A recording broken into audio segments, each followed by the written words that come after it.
Yo, yo, yo, yo, yo. Yeah, that's me, AB, in the house. How you doing? I'm a very shy, retiring, quiet person, but for some weird reason, when I get on stage like this, I turn into the kind of flip side of AB. So yeah, thanks for coming, and thanks for inviting me to this amazing place. Okay, let's start. Can we have the music up really loud for this, please?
So that was my talk. See you next year. Thanks very much.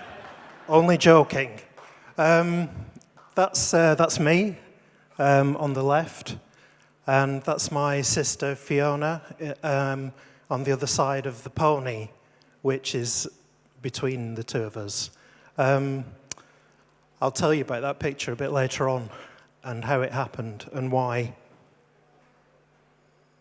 I'll just leave him staring at you for a second with his little eyes and his glass full of wine. It wasn't wine, actually. So on Monday, I was making the presentation for today, and I got the email about the size of the screen. I thought, fucking hell, that's massive. What am I going to do with that? I'm going to put some massive type on it because I love massive type. So I think this is probably about as big as you can go on this stage. So this is my graphic world. I really like black and white. All this type is letterpress, a kind of ancient, old-fashioned system of making sort of graphic design, communication, posters. So I just love this stuff because it's got a kind of inbuilt restriction that you have to work within. You have to set type in a specific way. You have to choose the type that you're going to use. You have to use short words. And it kind of reflects the kind of messages that you communicate. So all these pieces are from a recent commission from the Design Museum in London. I've done a set of prints for them. And for me, it was a kind of opportunity to make almost like a little collection that kind of works together as a series, but then each one is an individual piece. So the talk today, I'm just going to show work that I've made in the past 12 months. I like to constantly kind of move forward with what I do. And for me to talk about work from 15, 20 years ago kind of doesn't feel right somehow. So I like to challenge myself and just talk about new stuff all the time.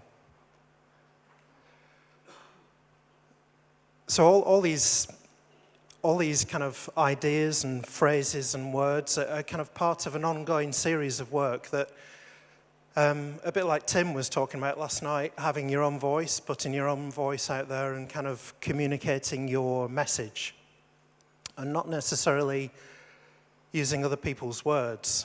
So everything that I kind of put into the work now kind of comes from me. I've kind of really closed the circle down so that I don't really work for commercial clients anymore.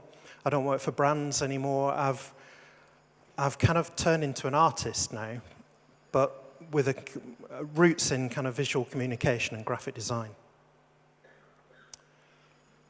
Fucking hell, that's big. So sorry about the swearing. In normal life, I don't swear at all. It's when I get the mic in the hand, I turn into a beast. So everything is about you lot, and me, and how we interact with each other. I wish that man had stopped ringing that bell. Sounds weird, doesn't it? So everything is about interaction between you and me. So this isn't a normal situation, being faced with a room full of people looking at me talking. So it makes me feel quite kind of heightened, and there's that bell again. Heightened and kind of frightened and kind of, vulnerable, and I just hope that you all like me. And I think that's what we're all kind of here and talking about wanting to get our message across, get our message into the world. However we do that is up to us individually through our own kind of taste and experiences. So I think you should go everywhere and do everything. That's always been like a kind of personal mantra. I think that's why I'm here, is because I like to kind of put myself in lots of different situations and just kind of explore things. I've always travelled. I've travelled a lot ever since I was little with the pony. I used to ride around on the pony. And no, that's a joke, I didn't. And just to engage with the world and just to kind of make the most of the short time that you have on the planet. I think you just have to kind of get out there and do stuff and just get involved and don't be frightened, don't hold yourself back. All that stuff that you tell yourself all the time, but you don't necessarily put into action. We're getting into like single words now, really big single words. Question, everything. And it's kind of just thinking about your place in the world and how you relate to society and your responsibilities within society and how you should kind of encourage positive messages and positive action and kind of work with like-minded people. So I think that's why I have a problem now working with brands, that I don't kind of wholly, it just kind of feels quite problematic for me now to kind of support things that I'm not necessarily into too much. And I think with your work, you have to say stuff. You have to talk about, your preoccupations, your personal views.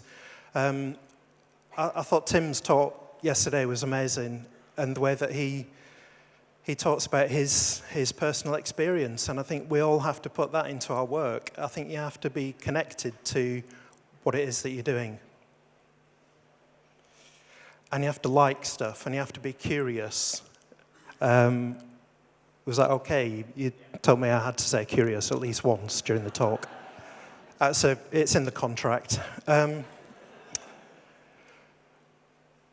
just liking things and being kind of like into stuff and kind of, there's all that, there's so much information now that we kind of get bombarded with.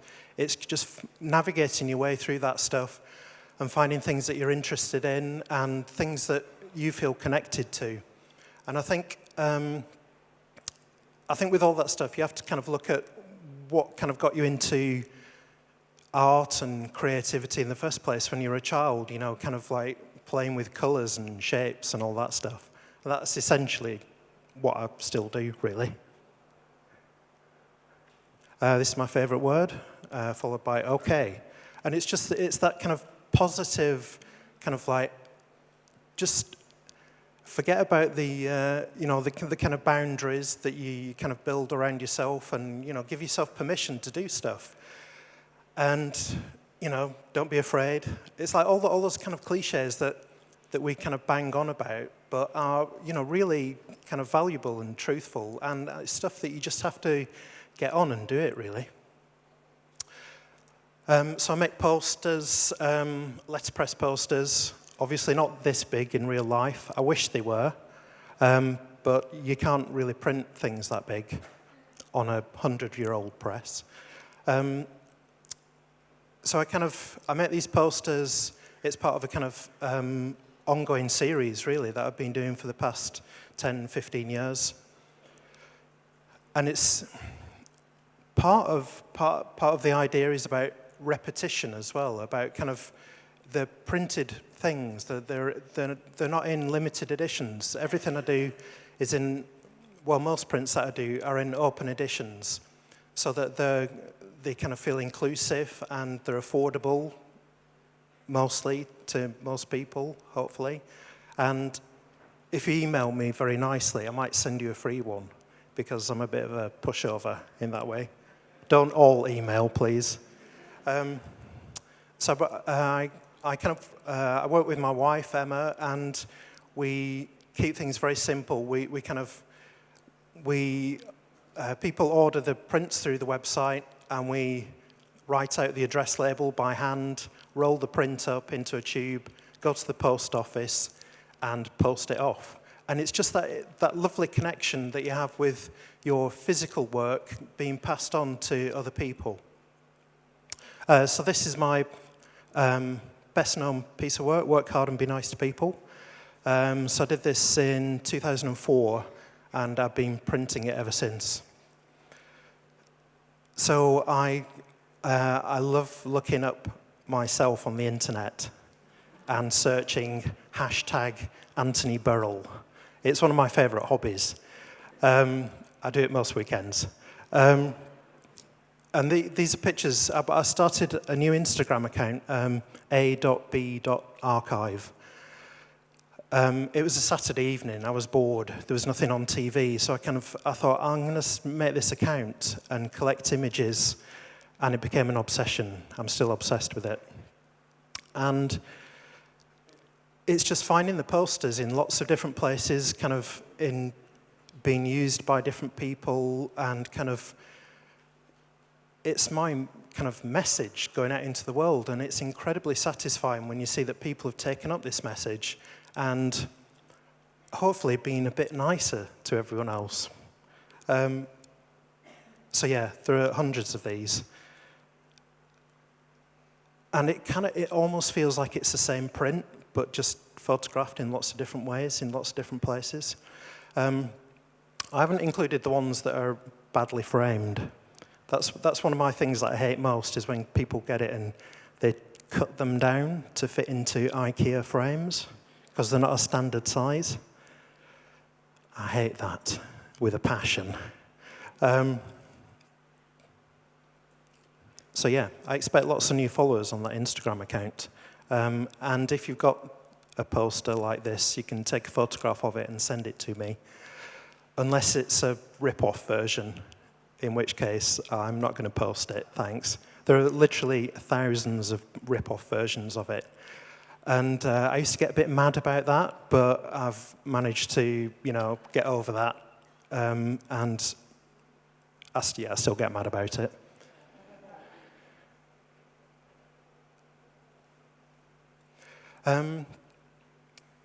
So this project's kind of started last year. So I've always been asked about where my inspiration comes from, and my kind of graphic language and stuff. So I started to collect all these kind of like weird little kind of graphic objects. So I've always kind of kept sketchbooks and kind of like cut out little things from magazines and newspapers, and this is the stuff that I'm really interested in. The design that's made as a kind of byproduct of other things. So things that like fragile stickers for envelopes and kind of just like odd bits and bobs, and kind of type and pictures of chairs upside down. I'm really into chairs upside down, for instance. and weird bits of phrases and ideas. So I made this website, and it went onto the internet, which is exciting, because putting a website, for me, is quite an exciting thing. And then I was approached by Thames and Hudson, and they said, do you fancy putting the archive into a book? I said, yes, I'd like to do that, please. So we made this book with a designer called Darren Wall, and it's just an amazing kind of collection of things, really. Available from my website. So if you buy the book and the poster, I'll do you a special deal. No, I won't. So again, big bits of type. I just like to expand the type as much as possible and kind of create layouts. It's kind of quite traditional in its kind of graphic language and simplicity, but this is all from my kind of childhood and my first interest in graphic design and graphic communication. It's like these little diagrams that you get on electric plugs to show you how to wire them up. I just love that stuff, the kind of pure information. But now it feels kind of quite antiquated in a way. And stencils, I kind of collect stencils. Whenever I travel, I go into stationery shops and kind of root around in boxes and like pull bits out and kind of find this amazing stuff, really. Stickers and numbers and letters. And kind of when I scan things in, I scan them really big and kind of fill the space with them. I just love filling space with stuff.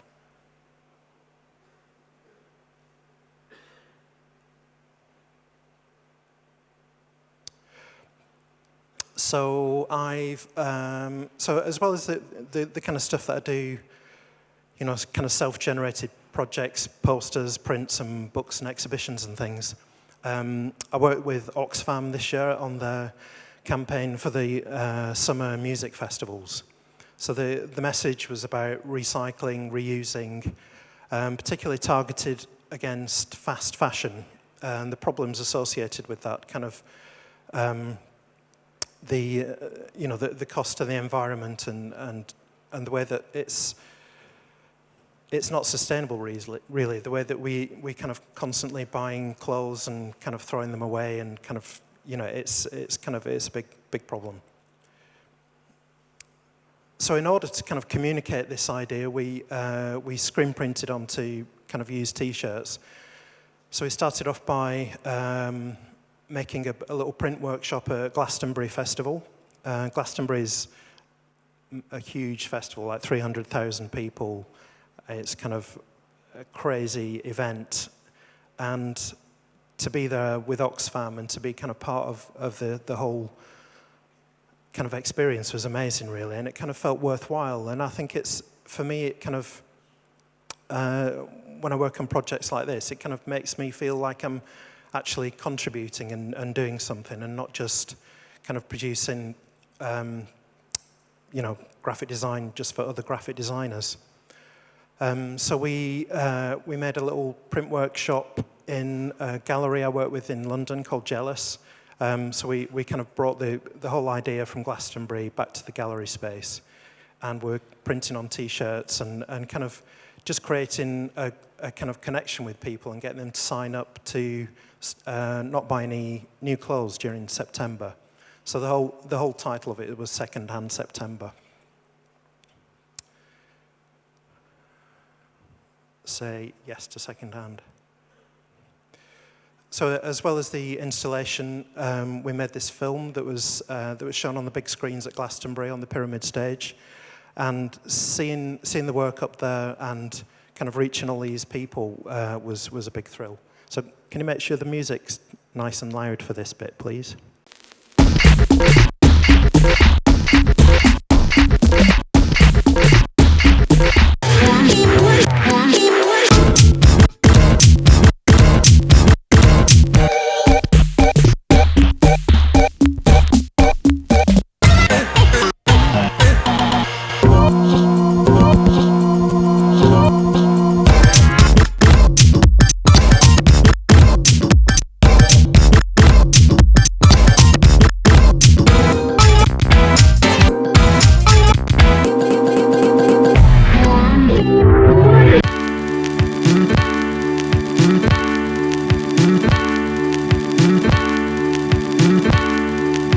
that, because Glastonbury is a very kind of vibrant atmosphere, so you have to really make stuff that's kind of punchy to kind of cut through all that. So every summer I go to Barcelona. I teach at a college there called Elisava, and I do a kind of summer school workshop with the students. Every year I collaborate with another either a designer, and this year it was an architect called Eugeni Bach. He's a Spanish architect, which was kind of, for me, an amazing opportunity. We kind of, so this is the kind of construction in process. So we were given this space. It's a roof terrace on the college, and we'd kind of talked about what we were going to do before the workshop started. We ordered in lots of sticks of wood. In total, there was 3 kilometers in length of wood. So the idea was to create a kind of temporary space on the terrace that kind of acted as a kind of venue for different kind of events and workshops during the summer. So it was incredible to take a group of students. We had 30 students in all, I think half from graphic design and half from architecture. And we had 5 days, and we had the materials, and we had the kind of workforce. So we were quite ambitious with what we wanted to do. We wanted to create this kind of grid structure over the space that would then house kind of cut out pieces of material that would act as a kind of sun barrier.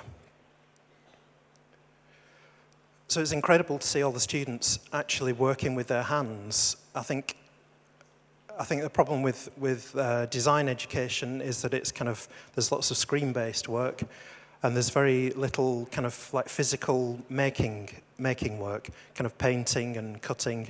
We had to show the students how to use a saw and a hammer and kind of like do kind of very basic construction materials.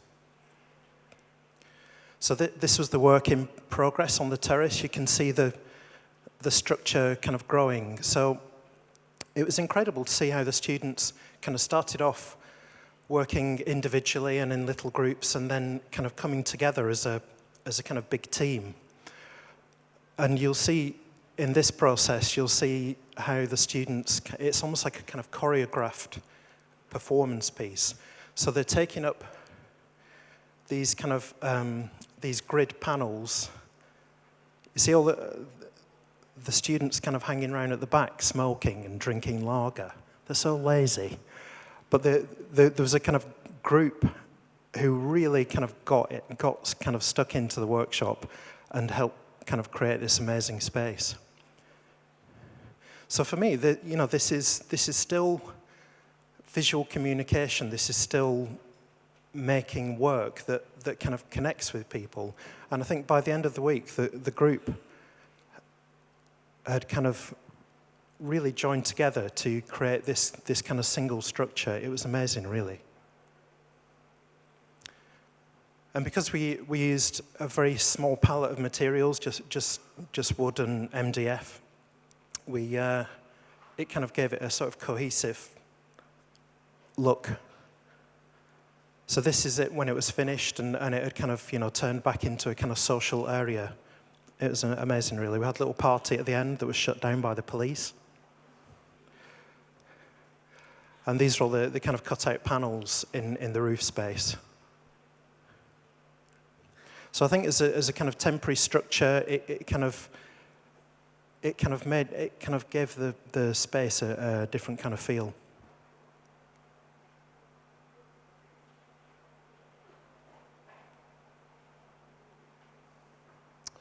So I'm really into music and kind of dance music, but I'm from the 1980s when dance music became a massive thing, and I've always wanted to make my own record. So I was talking to a friend of mine who's a DJ and producer in Berlin, and he said, "Why don't you just make a record then?" I said, "Okay, let's do it." So I kind of spent some time at his studio, and we recorded a couple of tracks. And then it was like, so what are you going to do for the sleeve? Because you can't just design a record sleeve. You have to kind of turn it into something different. So I screen printed all the sleeves. So that here, this is me working hard in the screen print workshop. I've got an amazing workshop near where I live. My friends Steve and Tracy are amazing screen printers, and they let me kind of use the space, and we work on lots of prints together. So again, it's like the physical act of kind of making prints and kind of playing with ink and screen printing and actually physically connecting with the work. Whenever I look at stuff on screen, it never feels like it's got a kind of soul or a kind of personality. And I think when you go through the kind of physical process of making work and kind of layering and kind of playing with colors and ink, you kind of create meaningful work, I think. So the title of the track was Future Is Now.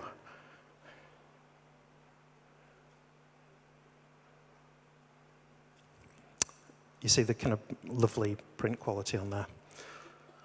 So I'm just going to play you a little excerpt of the track. Can we have the lights out, complete blackout, please?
Back in 1988 then for a second, when I had long hair. Yeah, imagine that. So this is the last project I'm going to talk about. So kind of, I think one of the biggest kind of commissions I've had so far. This is a house in the north of England. It's called Harewood House.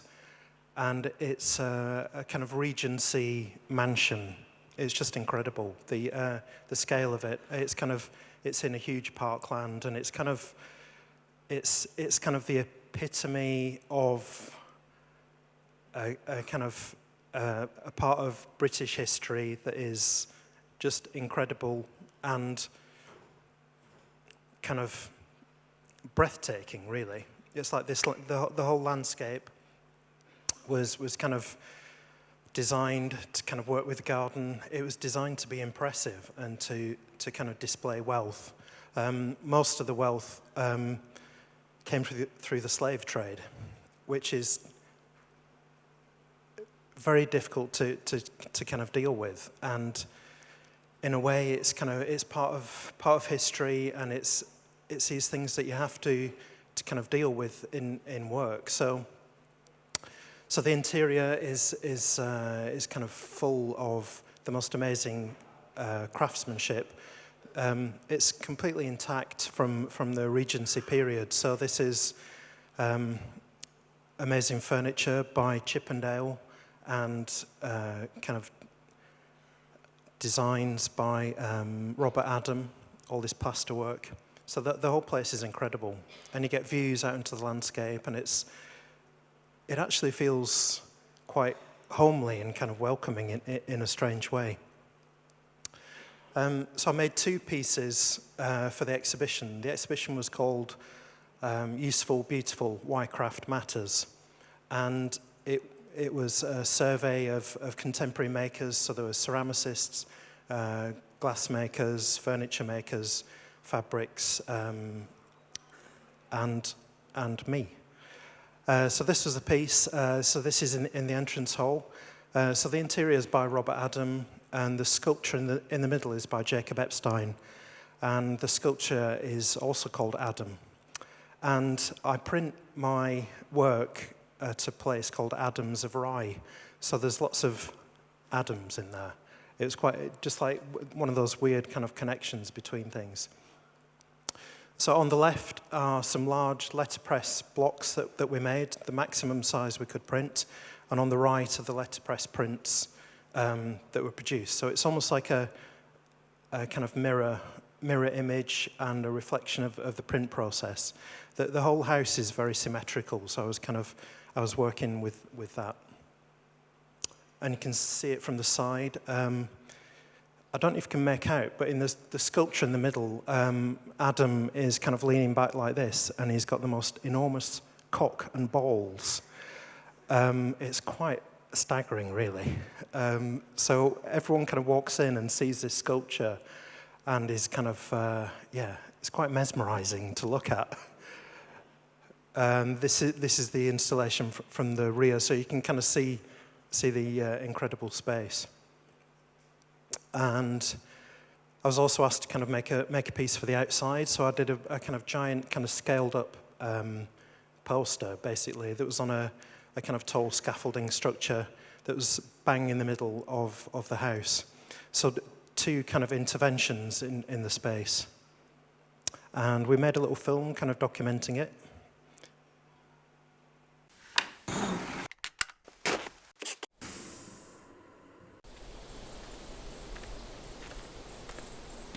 My name's Anthony Burrill. I'm a graphic artist. I specialise in typography and words and the combination of words and ideas.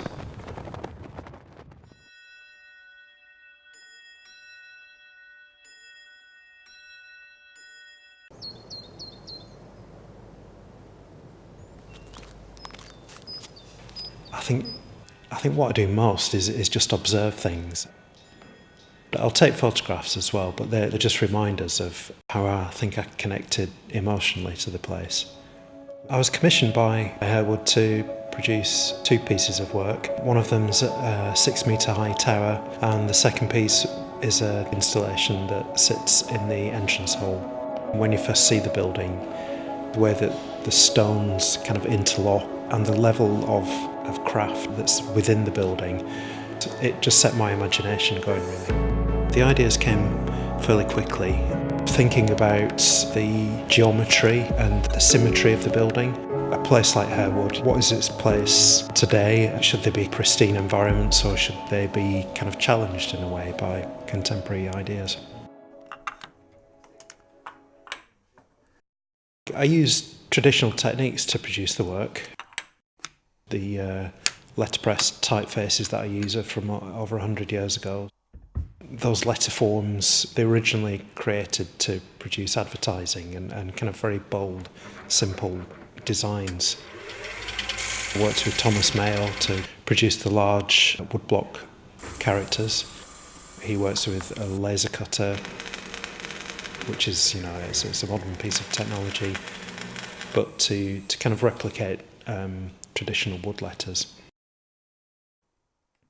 The collaborative aspect was really important as well, working with individual craftspeople to produce specific things that then led on to the next stage of production.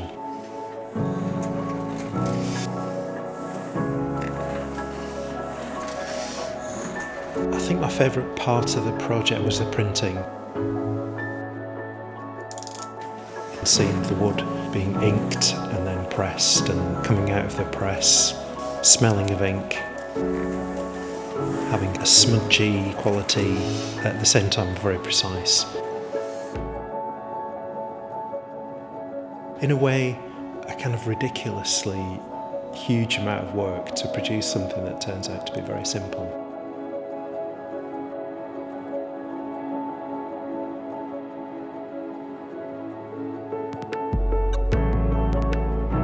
It's a kind of visual puzzle. It maybe takes a second for you to kind of work it out.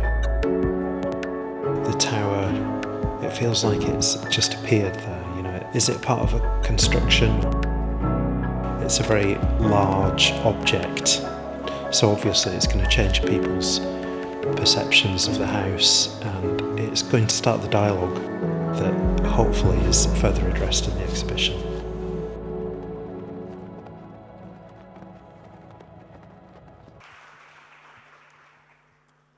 Thanks very much. Time's up.